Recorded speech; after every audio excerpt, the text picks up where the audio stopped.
अस्सलामुअलैकुम जी, क्या हाल है आप सबके। आई होप सभी ठीक होंगे। सुबह का टाइम है और ये दाल जो है ना, मूंग की दाल मैंने रात को भिगो के रखी थी। तो आज मैं बनाने लगी हूँ दाल की फुल्कियाँ मूंग की दाल की, जो कि रमज़ान में ना आप बना के रख लें तो काम जो है ना वो बहुत ही आसान हो जाएगा और घर में ही आप दही भल्ले बना सकते हैं।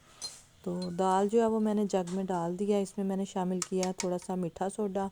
उसके बाद शामिल करेंगे जी हस्बे ज़रूरत इसमें नमक और कुटी हुई लाल मिर्च। दाल को कर लेना है हमने ब्लेंड। मैंने इसमें थोड़ा सा बस पानी ऐड किया। पानी ज़्यादा ऐड नहीं करना वरना वो ज़्यादा नरम हो जाएगी। और दरदरा सा इसको ना पीस लेना है। पानी ऐड करना है तो पानी ऐड कर लें, वरना थोड़ा सा ना इसमें ऑयल ऐड कर लें। तो मैंने तो ना पानी ही थोड़ा सा ऐड किया था इसमें। तो दाल जो है ना वो ब्लेंड हो गई है। अब मैं इसको अच्छी तरह से ना मिक्स कर लूँगी और मिक्स करने के बाद हम इसकी बना लेंगे फुल्कियाँ। इतनी मज़े की ये फुल्कियाँ बनती हैं। आप इसका ना सालन भी बना सकते हैं, मसाला वगैरह बना के ना तो उसमें शामिल कर लें। और बच्चे ना वैसे भी खा लेते हैं, बड़ी क्रिस्पी सी बनती हैं। तो आप ना ये स्नैक के तौर पे भी बना सकते हैं। तो यहाँ पे ऑयल जो है ना वो गर्म हो गया था। चम्मच को ना मैंने इसी में ग्रीस कर लिया था। अब हम इसमें बना लेंगे फुल्कियाँ। मैं तो चम्मच से ही बनाने लगी थी। जितने साइज़ की भी आपने बनानी है ना, छोटी बड़ी, वो आप खुद देख लें। तो मैंने कुछ तो जो है ना वो थोड़ी बड़ी बना लिए थे और कुछ ना बाकी बाद में छोटी छोटी बना ली थी। जब ऑयल गर्म हो गया ना तो मैंने आँच जो है ना इसकी मीडियम कर दी थी। तो 5 से 7 मिनट में जो है ना फुल्कियाँ वो हमारी तैयार हो जाएंगी। रमज़ान का महीना जो है वो भी स्टार्ट होने ही वाला है। तो रोज़ों में इस तरह की चीज़ें जो है ना वो ही ज़्यादातर बनती हैं। दही भल्ले बन गए और फ्रूट चाट वगैरह। तो ये बना के ना आप इसी तरह से थोड़ी सी ठंडी हो जाए तो फ्रीज़र में रख लें। और जब भी बनाने हो ना दही भल्ले तो इनको पानी में थोड़ी देर पहले भिगो के रख दें। तो फिर जो है ना दही में डाल लें। मैं मूंग की दाल की बना रही हूँ। मूंग की दाल की जो होती है ना फुल्कियाँ, वो ना ज़्यादा गैस वगैरह नहीं करती। तो लोग जो है ना वो माश की दाल की भी बना लेते हैं। ये देखें, ये जो है ना मैंने थोड़ी छोटे साइज़ की बनाई थी। और बस हल्का सा इनका गोल्डन सा कलर आएगा ना तो मैं निकाल लूँगी। मौसम जो है ना वो काफ़ी हद तक चेंज हो गया है। दोपहर में तो इतनी तेज़ धूप होती है, ऐसे फ़ील होता है जैसे गर्मियों की धूप है। और सुबह शाम को तो हल्की हल्की ना ठंड होती है। तो बस जो गर्मियाँ हैं वो भी शुरू होने ही वाली हैं। और गर्मी में बस फिर किचन का काम जो है ना वो बड़ा ही मुश्किल हो जाता है। और रमज़ान में थोड़ा बेहतर होगा मौसम, क्योंकि ना ठंडा ठंडा सा ही होगा, इतनी ज़्यादा गर्मी भी नहीं होगी। तो रोज़े जो है ना इजीली गुजर जाएंगे इस दफ़ा। तो इस तरह के जो छोटे मोटे काम है ना, इंशाल्लाह हम वो रमज़ान से पहले करके रखेंगे। और उनकी जो वीडियो है ना वो भी मैं आपके साथ शेयर करूँगी कि क्या क्या मैंने तैयारी की है। तो बस नेक्स्ट मंथ की जो ग्रॉसरी वगैरह ना वो जब करेंगे ना तो फिर इस तरह के जो चीज़ें हैं ना वो मैं लेके आऊँगी सारी और आपके साथ ना फिर शेयर करूँगी। फुल्कियाँ जो है वो बन गई थी और इधर मैंने रखी हुई थी आलू गोभी का सालन बनने के लिए। मसाला वगैरह भून के ना मैंने इसमें आलू और गोभी शामिल कर दी थी और आँच जो है ना इसकी हल्की कर दी थी। और दूसरी साइड पे मैंने रखे हुए हैं जी आलू मटर वाले राइस। मटर जो है ना वो मैंने फ्रीज़ किए हुए थे। तो फ्रीज़ करने का इनका तरीका ये है कि जब भी आप मटर निकाल लेना तो पानी को एक उबाला दे और उसमें ना मटर डाल दें।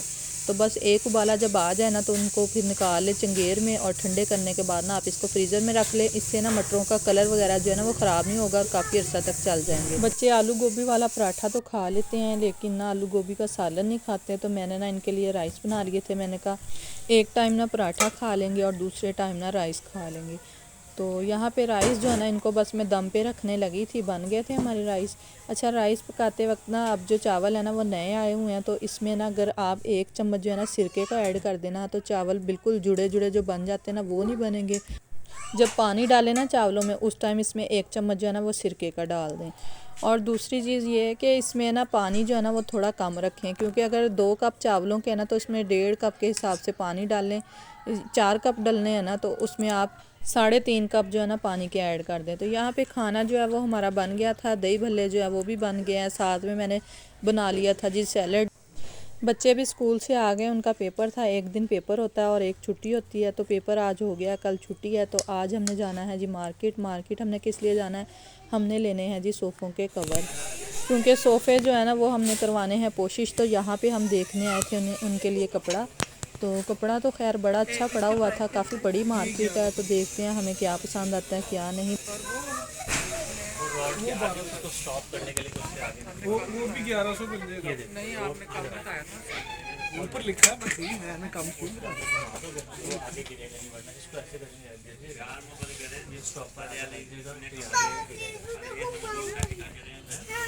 यहाँ से ना सारे सोफ़े के कवर और पर्दे वगैरह मिलते हैं और उन्होंने ना बड़े प्यारे डिज़ाइन भी बना के लगाए हुए थे। तो बहुत ही अच्छा कपड़ा वेलवेट जो है ना वो भी बड़ी अच्छी पड़ी हुई थी इधर।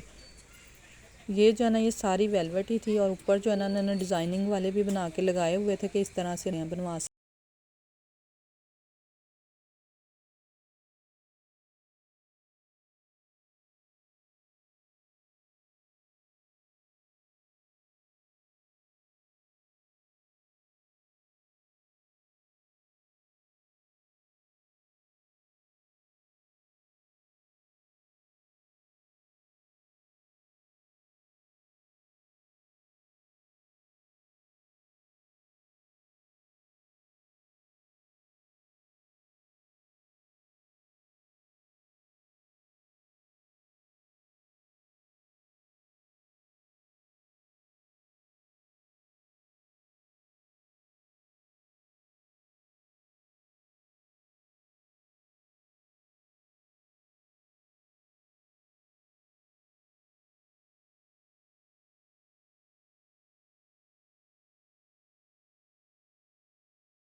ना सोफ़े हमारे वो इस तरह के थे ब्लैक कलर के। इनका ना जगह जगह से ना ये लेदर जो है ना ये फट चुका था, तो अब ना अच्छे नहीं लग रहे थे। तो कपड़ा वगैरह ला के ना एक जो है ना वो कोशिश हो गया, वो इस तरह से हुआ है, और दूसरा जो है ना वो अभी होना है। ये 2 सोफ़े हैं और इसके अलावा ना छोटे सोफ़े भी हैं, तो उनका भी मैं आपको दिखाती हूँ कि उनके लिए कौन सा कपड़ा लिया है। तो एक जो है ना ये भाई ने घर ही कर दिया है और दूसरा जो है ना वो भी इधर ही होगा। तो ये सारा सामान जो है ना उनका पड़ा हुआ, एक करके वो चले गए थे। तो अब मैं दिखाती हूँ, ये जो छोटे सोफ़े हैं ना ये भी हमने इनके भी चेंज करवाना है। तो इनके लिए जो है ना कपड़ा वो ये वाला लेके आए हैं पॉलिश के साथ का। तो बस यही थी हमारी आज की वीडियो। आई होप आपको पसंद आई होगी। अल्लाह हाफिज़।